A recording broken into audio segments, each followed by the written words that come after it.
Hi everyone, this is Amy. I'm Fiber Arts Amy here and on Instagram. I'm going to film a stitch with me. Today's September 5th, 2022. I wanted to actually still film a stitch with me today and talk some about dyeing fabric. Or floss, or any sort of textile, really, because the rules are the same. I do have a small fan going, because it's quite warm in here at the moment, so I apologize if you can hear that. But I am going to keep it going. So welcome if you're new here. Well, welcome to everybody, but if you're new here in particular, in I think my last video, I mentioned dyeing just briefly, and I've mentioned things related to dyeing before. And on my last video, I had a lot of people respond saying that they really, really wanted me to do a video on dyeing. And it's going to be, for those of you who don't know, I am still wearing a boot. I'm still on crutches from an ankle surgery I had. So it's going to be quite a long time before I'm able to actually go down to my dye studio, which is what we call the laundry room, and actually kind of set up something more formal. It really could be months before I can do that. But I thought maybe I just film a stitch with me and talk about it. That might give some of you some of the information you're looking for.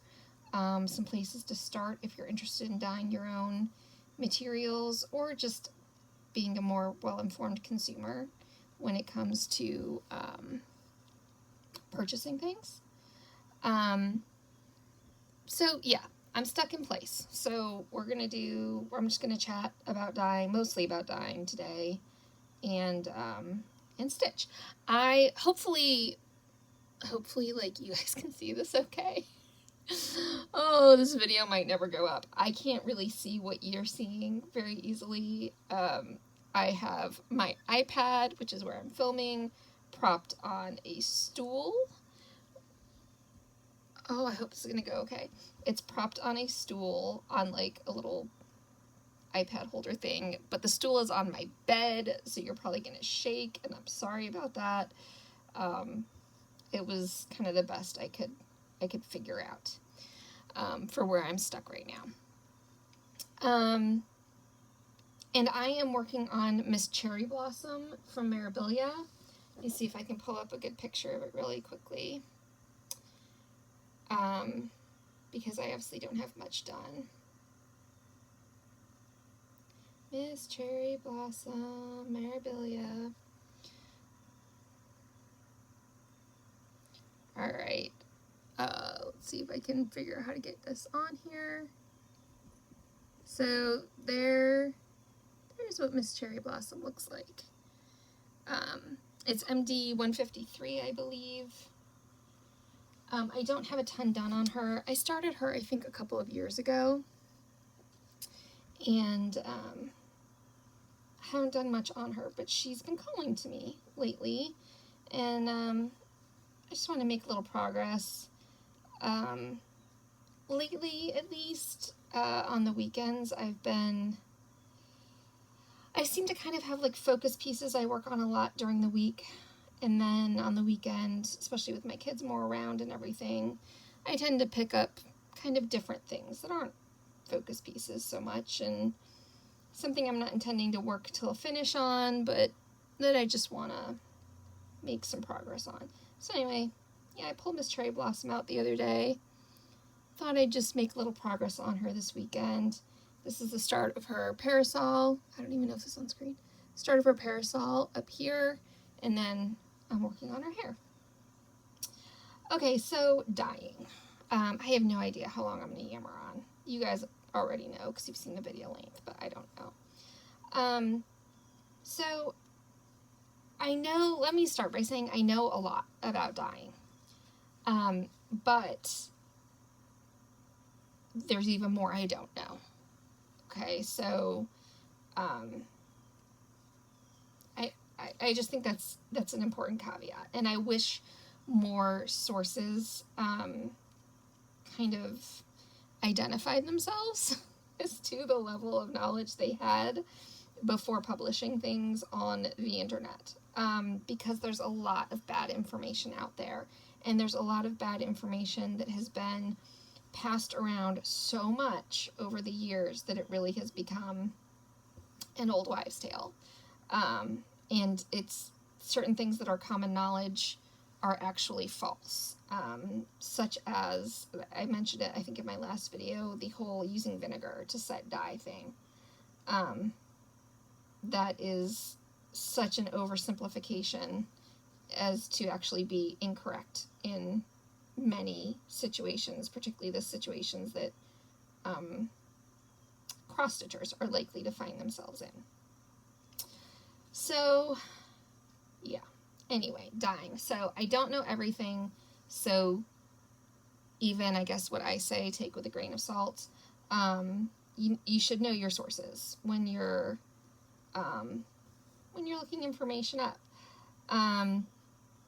which can be hard. So I'm going to talk some about good sources as I kind of go along here in some places that I know you can get really trusted information. So just so you know where my knowledge comes from, I have taken several classes on dyeing, and I've read several books, and I've also done a lot of dyeing myself. I'm also a knitter, as I know many of you are, and I belong to an online community called Ravelry.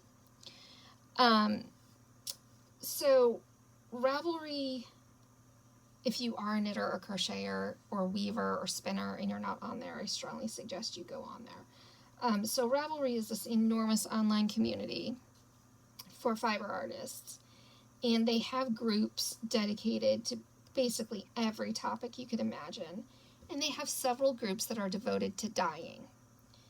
I actually would consider that a really good source of information and a good place to go if you have questions.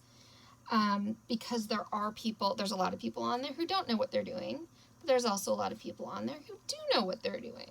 And what you'll find is that when somebody, if you go into one of the groups that's dedicated to dyeing, and I'll try to link some of this stuff, but if you decide you want to go onto Ravelry and you want an idea for what groups would be good to join to discuss dyeing, let me know, and I can dig some of those up for you very easily. But if you go on Ravelry and you ask questions about dyeing in some of these groups, there's just amazing people who will jump in to help you with anything you need to know. And if somebody does say something that is incorrect, like, oh, just use vinegar to set the dye, they will jump on it in a heartbeat and put you in your place and let you know just how wrong you are. Ravelry is one of those places where somehow the collective knowledge is enormously, it works the way it should. Not that there's no problems on Ravelry, but it can be a great place to go to get information from people with an enormous amount of experience. So I've taken classes on dyeing. I've spent a long time learning from some of the experts on Ravelry about dyeing.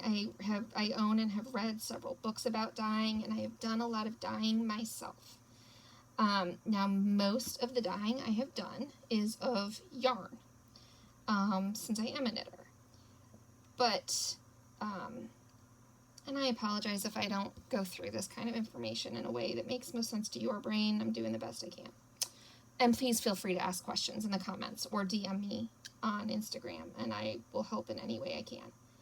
So most of the dyeing that I have done is of yarn. I've also dyed quite a lot of cross-stitch fabric as well as some floss. So the first thing you need, in my opinion, you need to know about dyeing is that the dye you use depends very much on the material that you're dyeing. because there are going to be different rules for each.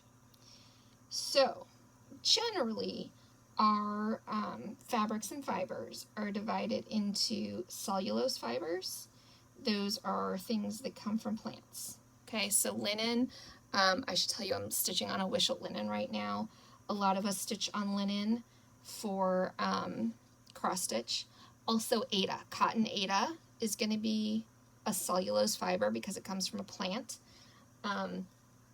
So cellulose fibers come from plants, linen and cotton, DMC floss, of course, is cotton. Those are going to dye differently from protein fibers. Protein fibers come from animals. They are going to be things like wool, also silk, and there can be a lot more that we don't usually see in cross stitch, like alpaca, llama, all those sorts of things. So the rules are very different depending on what material you're dyeing. And I suspect this is where the whole set your dye with vinegar thing comes in. So if you're dyeing a protein fiber like wool, you use acid such as vinegar and an acid dye to dye that material. So vinegar is actually one of the chemicals you're using to dye wool. And I'm not going to spend a lot of time talking about that because while we can use wool fibers for cross stitch, that's by far not the most common material used. But when you're dyeing wool, you do need to use acid such as vinegar or citric acid, something like that, to set the dye. That acid, the vinegar, is not going to help set your dye at all with cellulose fibers. That's just chemistry. It's just the way it works. It doesn't help at all. And as I think we all know, exposing our projects to acid deteriorates them over time. So I strongly suggest keeping vinegar away from your projects in almost all cases. But that's the one that's the old wives' tale. Also, you'll see salt thrown out sometimes as add salt to set the dye if you have dye running. That also does not help at all. So salt and vinegar, those are our two kind of old wives' tales. People tell you to add them to the mix. Please don't do it. The salt's just going to be wasteful, and the acid can really be, the vinegar acid can be harmful. So I don't suggest doing either of those things. What salt is used for, you'll see it in the instructions sometimes when you are dyeing on all kinds of materials, but particularly linen and cotton, your cellulose fibers. Salt is used most often as it basically makes the dye adhere to your substrate, like your fabric or your floss, more slowly and more evenly. That's what salt is usually cited for or listed as, to assist with. It has nothing to do, it's not going to help set your dye when you've got like loose dye on something. If you're worried about your materials running, and I've done a video to show how to rinse floss before, how to wash it. If you're worried about the dye coming out of your materials, you've either got to be willing to not wash your project when it's done, or you need to pre-wash everything until it runs clear. There's just kind of no way around that. So anyway, back to dyeing.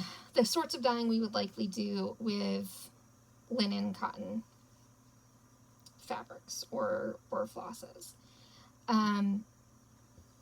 In order to dye those materials, we need to use fiber reactive dyes.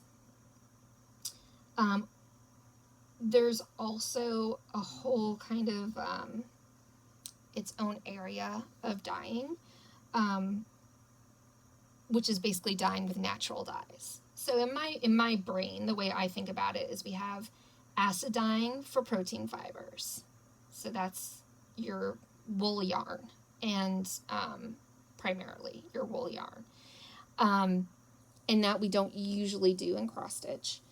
And then we have fiber reactive dyes, which are dyes you're going to, order online or buy in a store to dye your fabric and your floss. And then there's also natural dyeing. So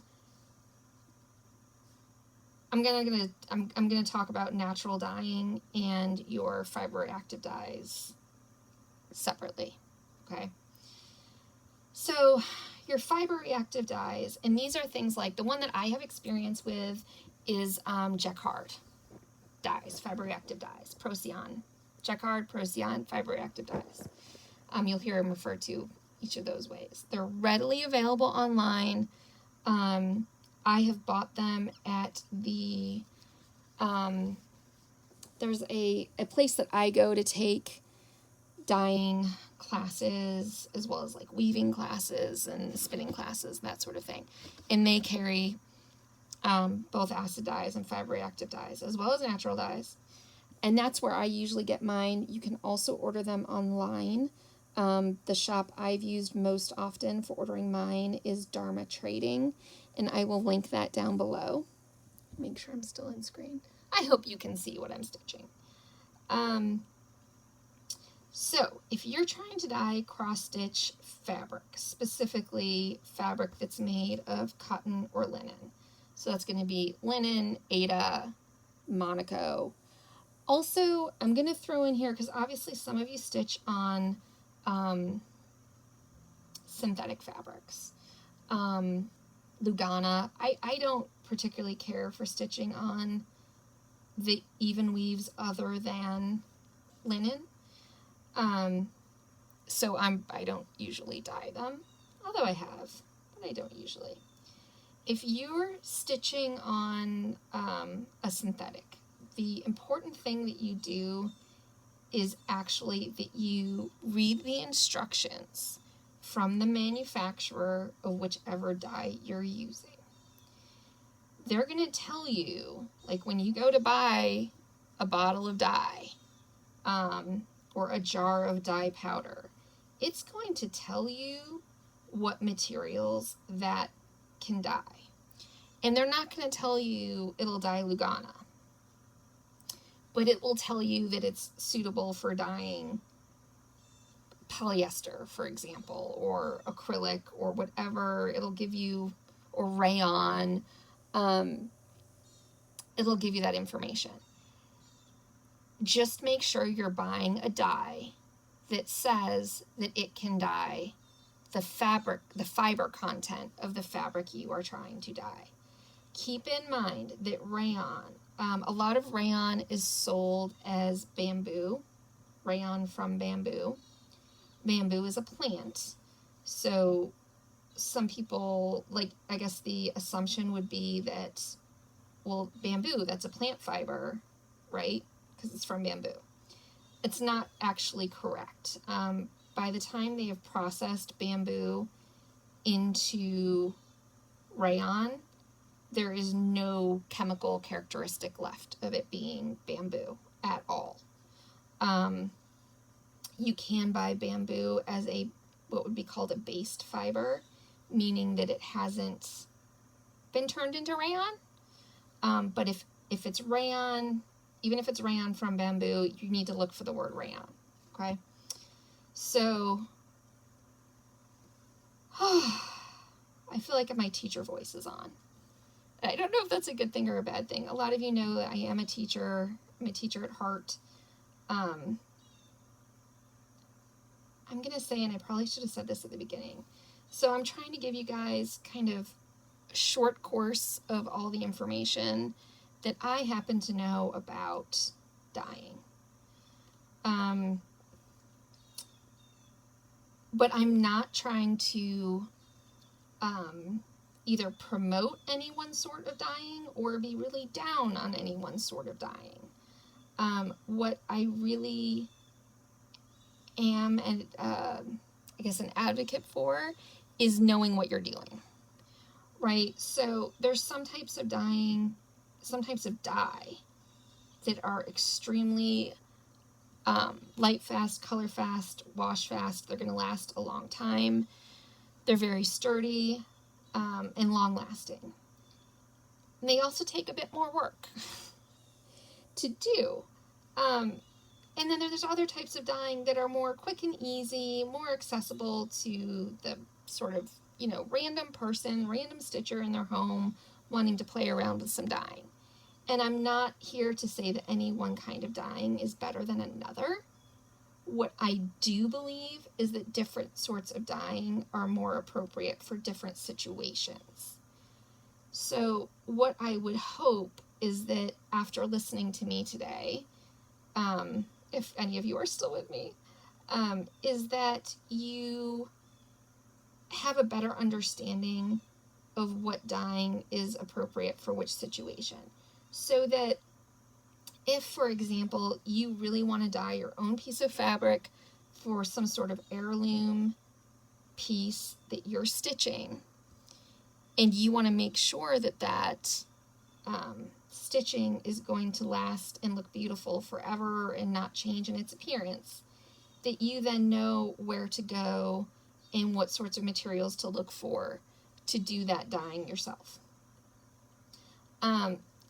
But let's say you don't care about all that, and really all you want to do is have a little fun mixing some colors in your kitchen, and either you don't really care about the longevity of your pieces, or the pieces you're planning on stitching on the fabrics you dyed are pieces that you're not real concerned about.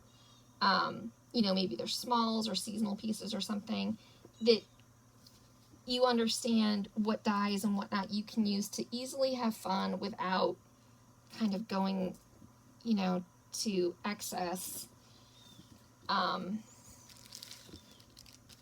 trying to do things, the most difficult or the most color fast and light fast way. I hope I'm making sense to you guys. Okay, so anyway, back to dyeing fabric.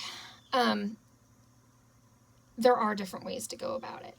So in my understanding, if you want to dye something that is going to stay light fast, I hope I didn't just show my chart. I probably did. Hopefully not much of it. If you want to dye something and you want it to be light fast, color fast, wash fast, so it's not going to fade with light, it's not going to fade with washing. Excuse me. I have a frog in my throat. Excuse me while I get a sip of water. And I got to get my... see what color I need next.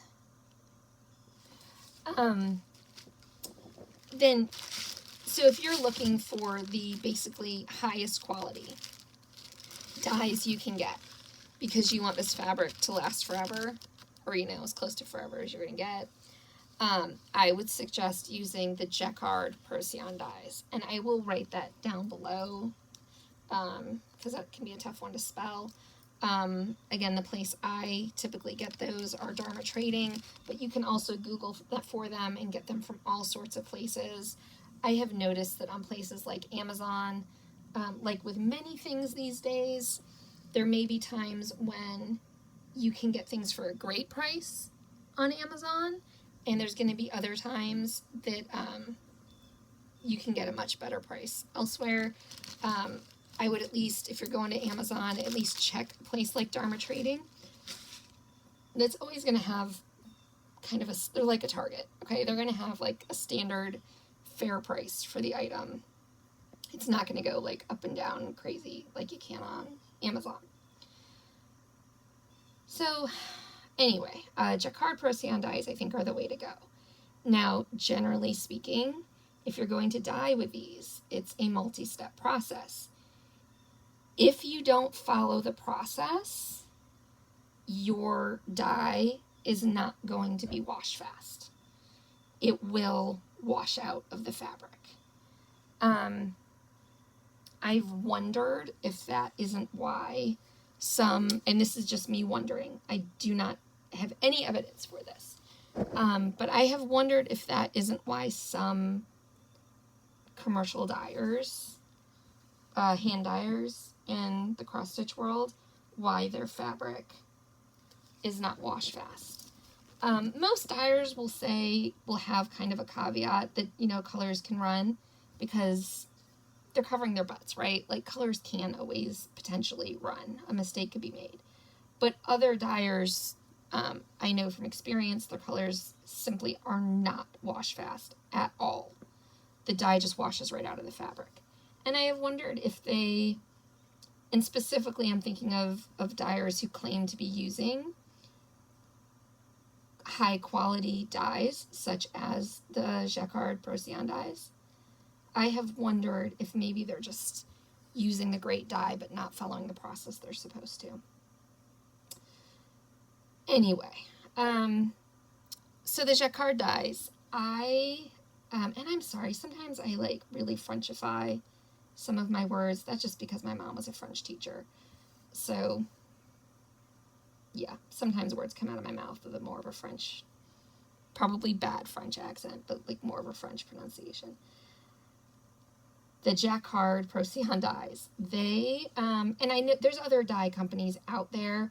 Jacquard is just the one that I have the most experience with, and that the teachers I have learned from have always endorsed most fully. So, in order to dye with them, it is a multi-step process. First, you need to scour your fabric. Now, I'm going to tell you, no matter what dye process you're using, even if you're just tea dyeing your fabric, you should scour your fabric first. All scouring means is to wash it. Okay? That's it. You're just washing it. Because when fabric comes to us, it is full of all kinds of chemicals. It can have sizing in it, which can be like a starch that's part of what keeps it so stiff, or gives it the hand or the body that it has off the shelf. But it also has pesticides in it. Anything coming from overseas gets sprayed with pesticides before it's shipped to us, to keep pests away, rodents and bugs away while it's making the trip overseas. You don't need to be handling that, and anything that's left in the fabric, any of those chemicals left in the fabric, they're going to affect the uptake of the dye into the fabric. So you're better off rinsing that out beforehand. You can use just Dawn dishwashing soap, but if you are using, if you're trying to do like a full-blown, like dyeing the most rigorous way with the Jacquard dyes, I would also invest in Synthropol, and you want to wash the fabric in hot water in Synthropol first to get all these chemicals out. Make sure that you just have the raw fabric for the dye to attach to. So you wash your fabric. I'm going to keep saying fabric. It could be floss or anything else. So you need to wash your fabric first, and then you need to usually soak it in soda ash. Soda ash is also readily available from places like Dharma Trading, also just on Amazon, and I'm sure other places across the internet. I would wear gloves when you're doing all of this. So one other little caveat here, unless you're dyeing with food-safe chemicals, so coffee, tea dyeing is food safe, right? You eat those things. You don't need to take any special precautions when you're dyeing with them. But any other chemicals that you're dyeing with, whether it is the Jacquard dyes, whether it's RIT from Michaels, and I will talk about RIT here in a little bit, or anything else, or you're doing acid dyeing because you are dyeing silk or wool, you need to wear gloves. You also should protect your eyes, and you need to, you should not use any containers that you will also, or tools that you also will be using for food. These chemicals are toxic. What I have done, and what I know a lot of people do, is go to Goodwill and buy old pots and pans. You can buy old stainless steel, or I even have a lot of like glass Pyrex bowls. Buy those things. You can pick things up for $1 or $2, and those can become your dyeing tools or your dyeing pots. I have same thing, like old spoons, old stainless steel spoons and things that I use that were just picked up at Goodwill. And those I keep segregated from the containers and tools that we use for eating. Mine are kept in the dye studio, again, aka the laundry room, so nobody's going to mistake those for something they should be using in the kitchen. But that's a really good idea, to keep those things separate so that you don't accidentally poison yourself or someone else. Okay, so please be careful, and please follow the warnings and the instructions that the manufacturers of these dyes give you. Okay, so you then need to typically soak the material you're dyeing in soda ash. If you don't do that, the dye is not going to adhere properly to your fabric. This is a step that I wonder if some people don't maybe skip.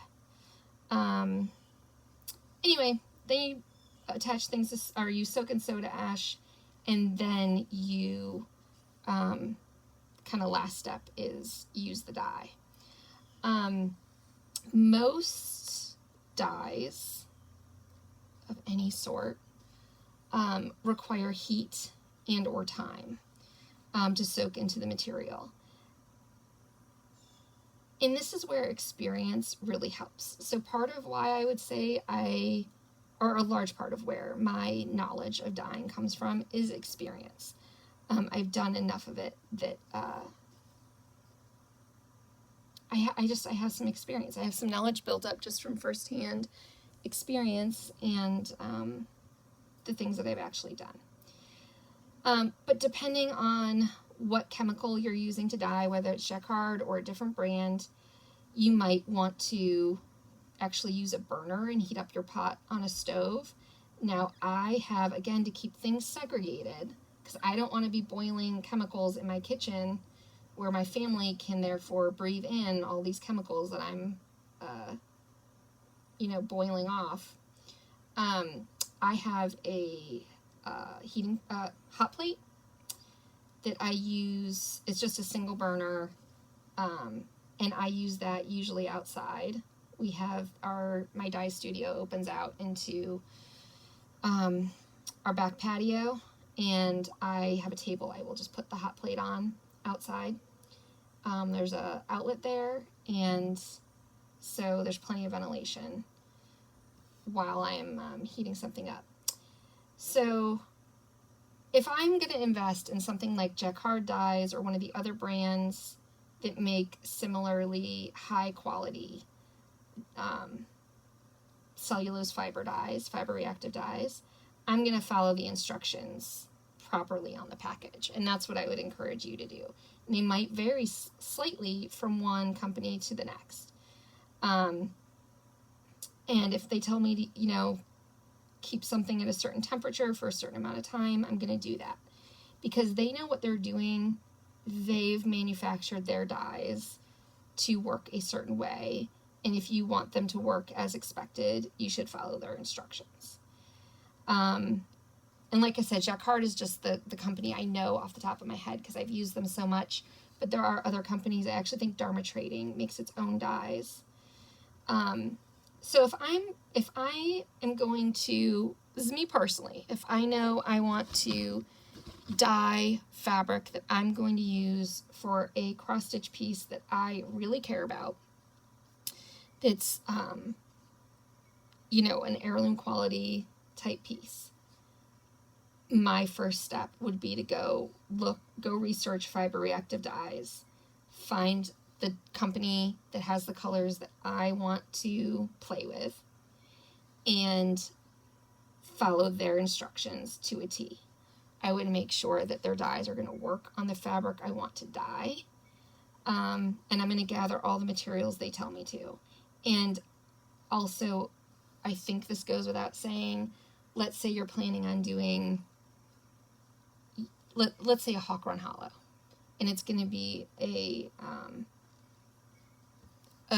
piece that you care about, that's the piece you're trying to get the perfect fabric for. Don't start by dyeing your like half-yard piece of fabric or whatever it is for the Hawk Run Hollow. Take small snippets. Even take, take a fat quarter of fabric, cut it up into smaller pieces that you can use to do ornaments or other smalls, and dye those. Dye them in slightly different ways and keep records of how each one was dyed so that you can replicate it for your large piece. So if you have the time, the money, the inclination, and you really want to do things to like the highest quality possible, I would go that route.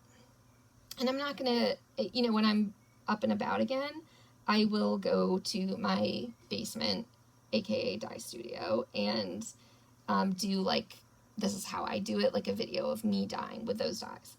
I just can't do that for a while because of being on crutches. So the thing that I think is, well, there's two, I would say, of the most common types of dyeing that I see stitchers doing online. And that is RIT dyeing and tea coffee dyeing. I'm going to talk about RIT dyeing next, because RIT actually falls into both the category of acid dyeing and fiber reactive dyeing for both cellulose fibers and protein fibers. The reason why RIT works on quote-unquote every fabric or fiber type is because a bottle of RIT contains both types of dye. So if I go to Michael's and buy some blue RIT, which, by the way, I have done. I own probably close to 20 colors of RIT. I don't even know how many there are. I have like a table covered in them downstairs. It's a total mess. Anyway, and I've dyed with them quite a lot. They are cheap. They are easy to use. You also should follow the instructions on the RIT package if you're dyeing with it. The biggest drawback that I see to RIT dyeing is it doesn't last very well. RIT dyes are not particularly wash fast or light fast. They will fade with time far more than some of the higher quality fiber reactive dyes. They just will. Another big drawback is that, so RIT, what they're trying to do is give the consumer, us, a way to dye anything that's pretty easy. And I think they've done that well. They have. RIT is fun to play with. It's easy to mix colors. You can get it in powdered or liquid form. You can mix colors easily. It's fun to play and experiment with it. But I think we as consumers should know that it's not likely to last the same way that a higher quality dye will. I think this is one of those situations where, things are cheaper for a reason. But also, RIT is in some ways more expensive than it needs. If you're dyeing cotton or linen fabric, you're basically buying twice what you actually need, because in that bottle of RIT is also all the chemicals to dye wool and animal fibers. So another drawback that at least a lot of people will cite, and that I agree with myself, is the waste. You waste a ton when you dye with RIT, no matter what you're dyeing, essentially, because half of it's going to go down the drain. It just is. If you're dyeing cotton or linen fabric, all of the chemicals in there meant to dye wool, they're just going down the drain. And I've actually never used RIT to dye wool because I find the process for dyeing wool so easy that I've never felt the need to use RIT. Acid dyes are just so easy to use. Unfortunately, they can't be used on cotton and linen. So the written instructions are there because they're kind of trying to cover their base and make sure that the dye is going to be good enough, okay enough on anything you use it on. So, like I said, I use RIT. It's fun, it's easy, it's enjoyable. But then the fabrics that I've dyed with RIT, I'm likely to be a little more cautious on what I stitch on them, for example. So I guess perfect example, I have some fabric, some of you know that registration's coming up for the Queen City Stitch Retreat, the Mirabilia themed retreat that Maggie, aka Kitschy Whips, and I are hosting in October of 2023 in Charlotte.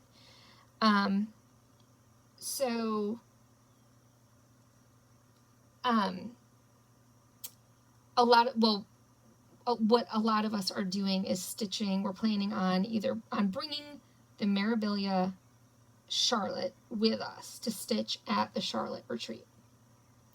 So I already have Charlotte as a whip, and I am stitching Charlotte on a hand-dyed fabric that I dyed myself with RIT dye, and it's beautiful. I love the fabric. It is absolutely gorgeous, and I think Charlotte is going to look stunning on her. And it doesn't bother me a bit to be stitching Charlotte on that piece of fabric. Part of why it doesn't bother me, I have to say though too, is because when I'm going to stitch on a piece of fabric dyed with RIT, I also in my mind am thinking, is this fabric going to look good as it fades? Because it might fade. RIT dyes are also more likely to kind of migrate throughout the fabric, which I've also had happen. That's where you might have, you might end up with like a stripe on a fold line of the fabric if the fabric's been folded. So anyway, I'm stitching Charlotte on RIT dyed fabric I dyed myself, and I absolutely love it, and I have no misgivings about doing that. But let's talk about Villa Mirabilia for a minute. And if you've watched my other videos, you might know or might remember Villa Mirabilia is my all-time favorite Nora Corbett design. It is absolutely stunning, and I've been agonizing over a fabric for her for quite a long while. I am not going to stitch that on a RIT dyed fabric that I've dyed myself. I'd be willing to stitch it on something I dyed with the jacquard dyes, but I don't often dye with those at home, at any rate, outside of a class situation. I have, but I don't often, because it is just more of a pain in the butt. It's just a lot more steps. I need to be able to get to my dye studio a lot more to go through those steps for the fabric. So, pardon me while I have a sip of water.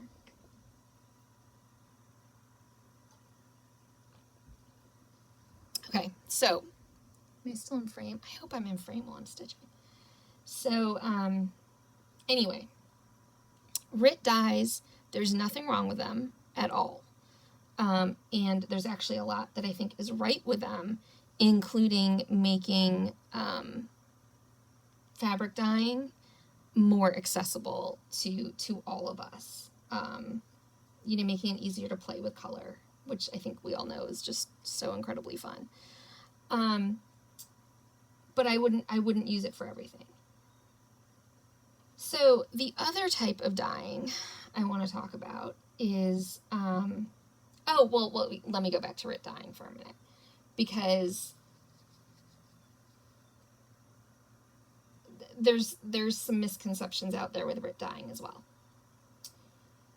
People are like really overheating their fabric. That's the thing that I've really noticed, and that I wanted to make sure I mention, because so you need heat to set RIT dye.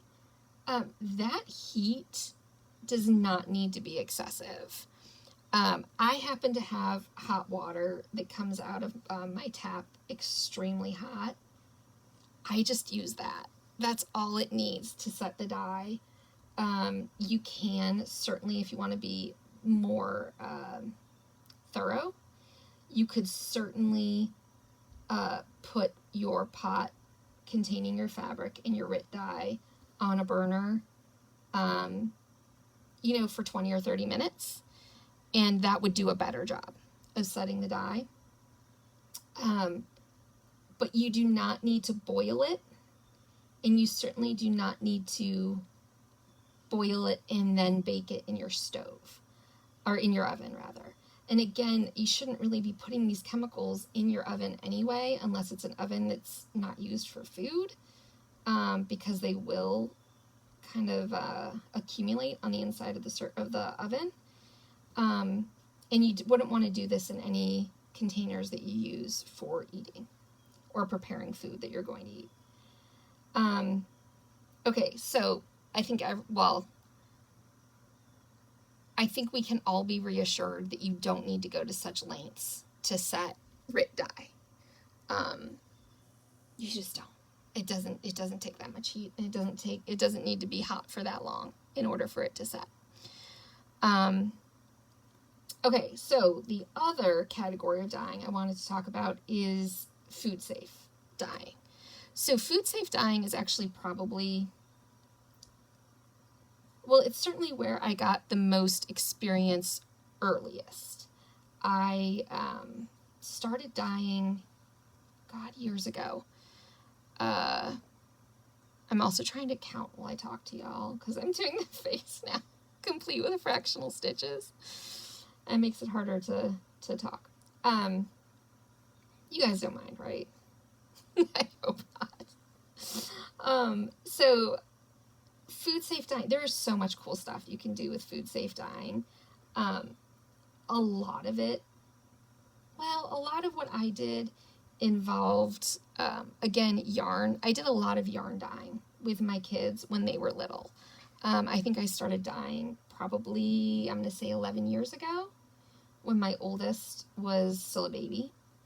And I have sweaters that I knitted my children. I'm thinking of one in particular. I have this sweater that I knitted my oldest son. He never wore it because he hates it, because it's itchy. My oldest in particular has like sensitivity issues, so he hated the sweater. I think he just wore it for a photograph like once. But anyway, I knitted him a sweater out of yarn that he had dyed. So the cool thing about acid dyeing, which again will work on wool and silk and cellulose fibers, or protein fibers that come from animals. The cool thing about the acid dyeing is that food coloring is actually acid dye. It, if you just go to the store and buy, Wilton's food coloring, those are acid dyes. And so you can mix those up, add some vinegar, and dye skeins of yarn. You can microwave them. Since it's food coloring, it's safe. You don't need to worry about having separate pots and pans. If any of you out there are parents and you want to play with dyeing, but you are concerned about, especially I guess if you're a parent of young children, but you're concerned about breathing the chemicals in yourselves or having the chemicals around your children, or how you're going to make this work, my suggestion would be to get some wool floss, which definitely exists. Can be a little bit harder to track down. Pardon me while I got a sip of water. My throat's all scratchy from talking so much. So yeah, the wool floss can be harder to track down, but then you can do really fun stuff, like going to Michael's and just getting some Wilton's and a small jar of vinegar, and you and your kids can play with dyeing the floss, and it can be tons of fun. And stitching with, so I've used Gentle Arts wool floss and really enjoyed it. So anyway, that's just something you can do if you kind of want to really get involved, but you're also concerned about safety, especially with little kids around. So food safe dyeing. The dyeing that I think is most common in the stitching community is tea and coffee dyeing. which I have done, but you know, there's a lot of other food safe dyeing you can do too, or natural dyeing. I've done indigo, which I know I've talked about on here before. We've dyed clothes and fabric and whatnot with indigo. We actually have really fun. We've done indigo bats a few times and had a lot of fun with it in my house. There's also, I did black beans once, which was a ton of fun. I've done cochineal, which are bugs. They're where actually a lot of red food coloring comes from, are these tiny bugs that you can buy. You can buy the dye from the bugs. And gives you vibrant reds and pinks. I've dyed with red cabbage, with onion skins. There was one year I had my kids collect all the dandelions from our yard, and we dyed with that. All of these natural dyeing processes will work on anything, like cotton or wool or whatever. But they are notoriously not very light fast. They are likely to fade with time.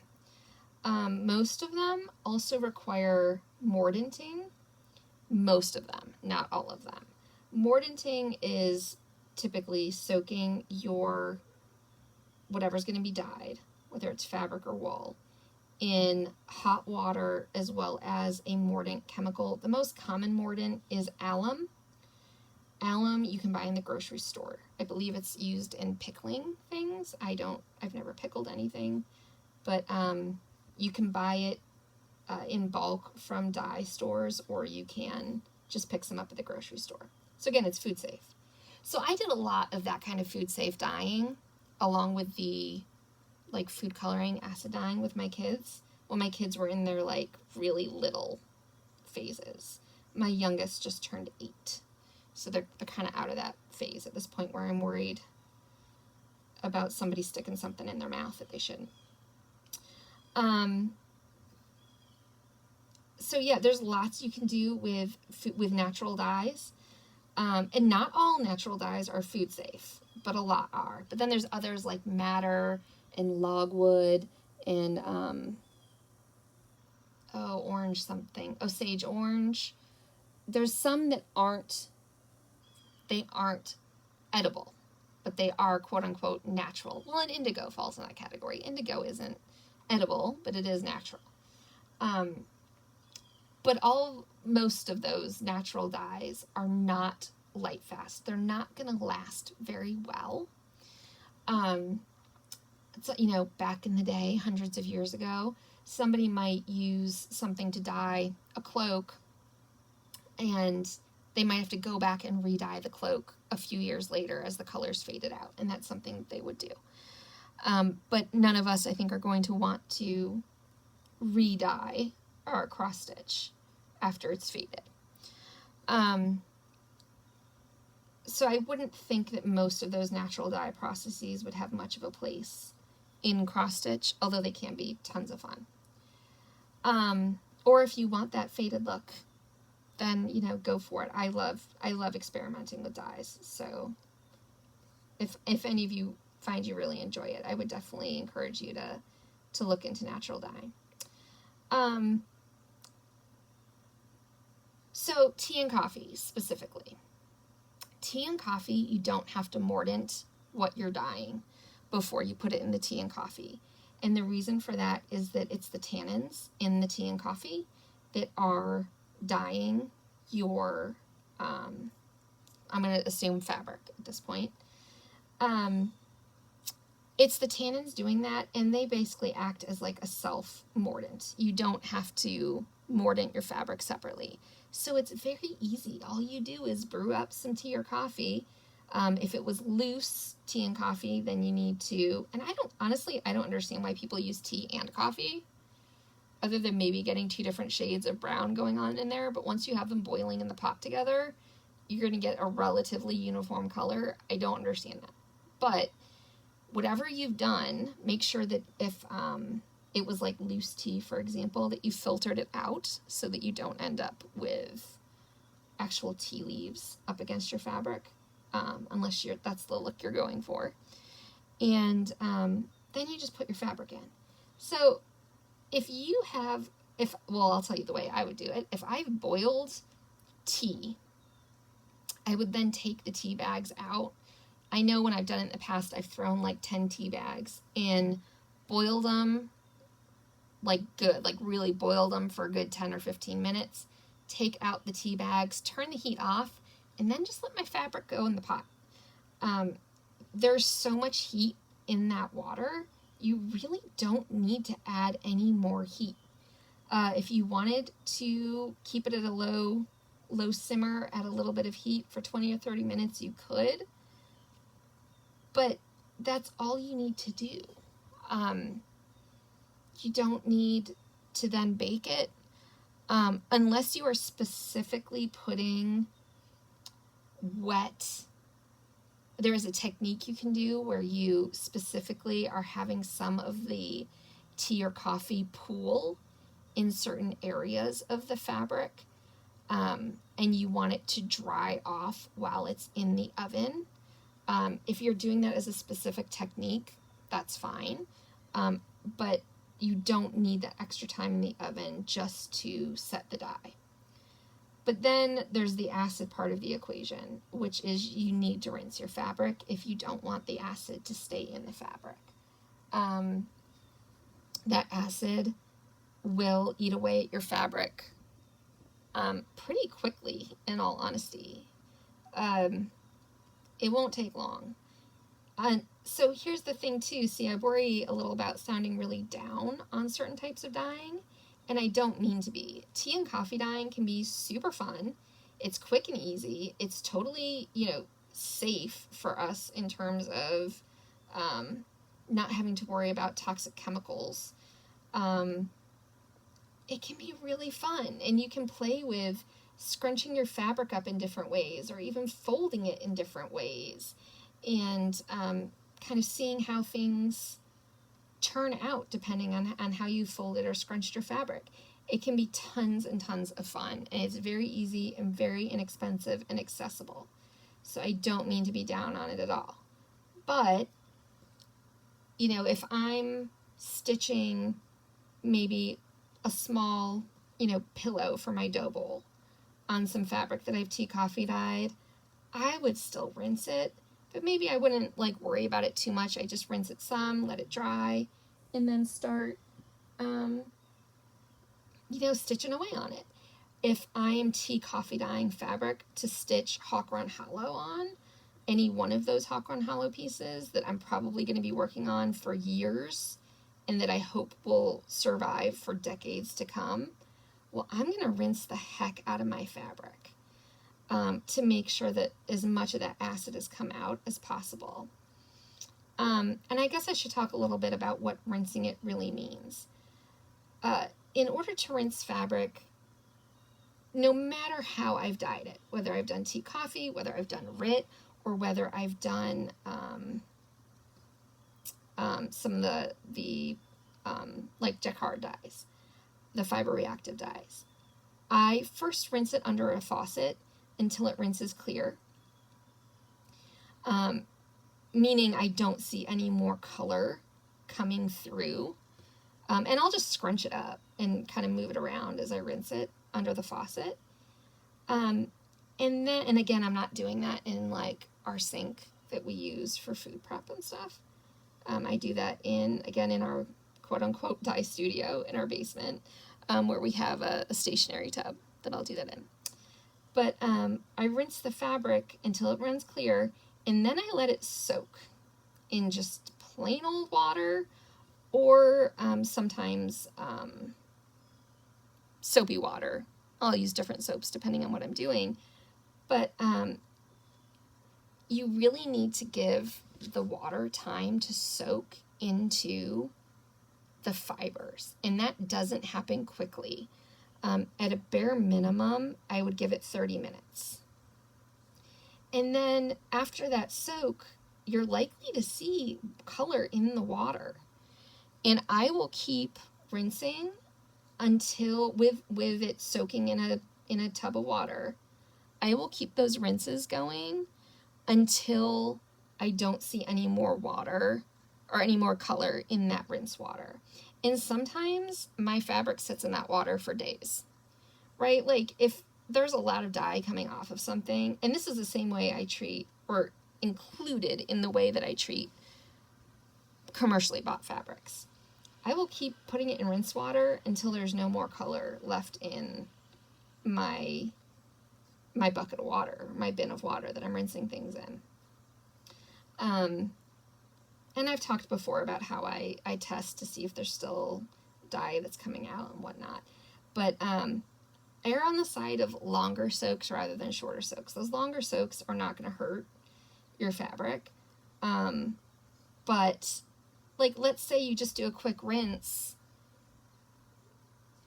at the sink when you're done dyeing, but then you stitched your piece and you need to wash it and you put it in a bin to soak for 20 minutes. Well, now there's dye that's likely going to come out that didn't come out when you first, rinsed it, because you're rinsing it more thoroughly now than you did at the start. So I do suggest, especially if you're going for fabric that you're going to be washing later, that you make sure you take some care in rinsing it. I'm sure there's so much more. I know there's so much more I could say and show you guys.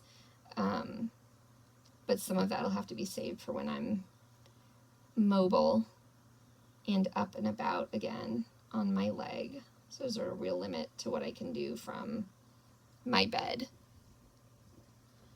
I'm trying to think of what other questions you guys might have. Are there myths to be debunked? Mostly I just, I think it's because it's how I approach things. When I get into a hobby or a craft, I tend to try to learn as much about that craft as I can. And I tend to like kind of being able to do everything from start to finish. That's just the way I am. And it's not the way everyone is. But it's me. More than a decade ago, I learned how to knit. And now I know how to process, a sheep's fleece and spin the wool myself, and dye it if I want to dye it before knitting it up into a sweater. So that's just me. I like knowing how to do all steps of the process. You guys don't need to know how to do all steps of the process. But what I do think is helpful is for us to be well-informed as consumers so that we know what we're buying, so that we can make better decisions about how we use the things we buy, and so we can make better decisions about how we use our time. Whether you're tea coffee dyeing or RIT dyeing or using the Jacquard fiber reactive dyes or some other brand of fiber reactive dyes, all of those, or buying any of those three things, all of those processes have their uses and have their place. But I think it's beneficial to us as consumers when we know what we're getting. And as far as I know, there are very few dyers who will tell you what their dye process is or what dyes they are using. And I wish more dyers did tell us, just so we could make kind of more informed decisions. I hope I haven't, offended anybody with my opinions on dyeing. Because what I've been talking about today are just my opinion. Well, they're my opinions and my knowledge to the best of my ability, what I know. And I hope if you've been sitting here, how long have I been talking? Oh my gosh. I've been talking so long. I hope if you have been sitting here listening to me talk all this time, I hope you've enjoyed yourself. I hope that maybe you've learned something about dyeing that you didn't know before. And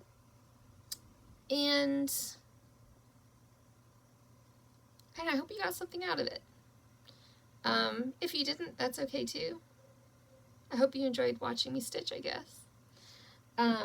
If you have questions about dyeing, I am not the ultimate source for this knowledge, but I will answer questions to the best of my ability. If you have them, feel free to leave them below, or you can DM me on Instagram.